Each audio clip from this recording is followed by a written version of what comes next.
Which stream to select after class 10th and where to go after class 12th, India or abroad? This is a $1,000,000 question which is hovering in your mind nowadays. When the pressure is mounting and the expectations and the clock is ticking in your head. So let's find out the answer in this video. Be there with Charumunga Inspires.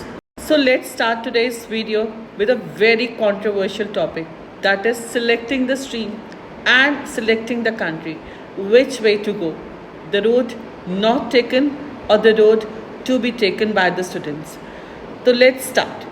सबसे पहले बात करते हैं एक ऐसे बच्चे की जिसको पेरेंट्स का प्रेशर है कि उसे साइंस को सिलेक्ट करना चाहिए, क्योंकि उनका मानना है साइंस एक ऐसा सब्जेक्ट है जो आपको इन्फ्लुएंशियल बनाता है, आगे जाके आपके लिए बहुत सारे रास्ते खोलता है। ठीक भी हैं वो अपनी जगह, इट्स नॉट रॉन्ग। लेकिन कुछ महीने के बाद बच्चे को ये समझ आता है कि उसको तो मैथ्स, फिज़िक्स, केमिस्ट्री समझ ही नहीं आ रहा, तो वो क्या करे। फिर उसके फ्रेंड्स कहते हैं मैं कॉमर्स में हूँ, चल आ जा कॉमर्स में आ जा, बहुत सारा पैसा मिलेगा, इस फील्ड में आके देख तो सही एक बार। बच्चा जाता है कॉमर्स की फील्ड को भी ट्राई करता है और वहाँ जाके क्या मिलता है उसको अकाउंट से समझ नहीं आता, because it's a totally new concept for him. फिर सोचता है चलो मैं कुछ दिन ह्यूमैनिटीज़ में होकर आता हूँ, वहाँ पे डिफरेंट सब्जेक्ट्स हैं, कुछ अलग अलग सब्जेक्ट्स हैं जिसमें मेरा टेस्ट है, कुछ स्किल बेस्ड हैं, चलो देखते हैं उसमें क्या है। और जब तक उसको चीज़ें समझ आनी शुरू होती हैं बहुत सारा टाइम निकल चुका होता है, आधा सेशन निकल चुका होता है क्लास 11 का।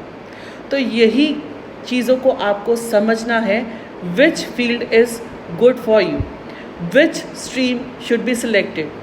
आप लोग भेड़ चाल में मत फंसें कि मेरे फ्रेंड ने ये स्ट्रीम सेलेक्ट की तो मैं भी वही स्ट्रीम को सिलेक्ट करूँगा।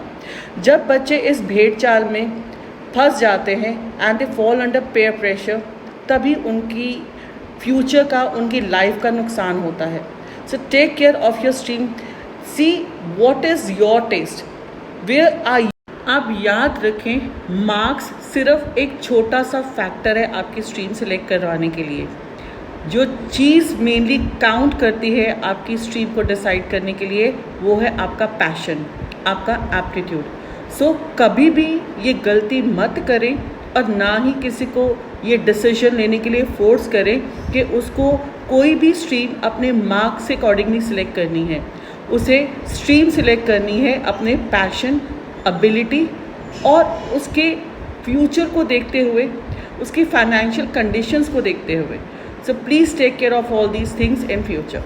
Now coming on to the next question, that is for the students of class 12th, whether to stay in India or abroad.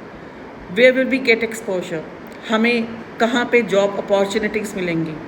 क्या इंडिया में जॉब अपॉर्चुनिटीज़ मिलेंगी या नहीं मिलेंगी, या स्ट्रगल है? तो देखिए, ये डिपेंड करता है आपके अपने एबिलिटीज़ के ऊपर, आपके अपने एफर्ट्स के ऊपर। इंडिया में भी टॉप रैंकिंग कॉलेजेस हैं, यूनिवर्सिटीज़ हैं, जहां अगर आप अच्छे ग्रेड्स लेकर आते हैं then of course you are going to get very good job opportunities, not only in India but also abroad. And whereas if you're planning to go abroad, consider the prime thing, and that is your financial conditions. Don't overburden yourself and your parents, because ultimately after some time you have to face the challenges over there. Your parents will be staying back in India और आपको ही वहाँ पे सारी struggles को अकेले face करना है।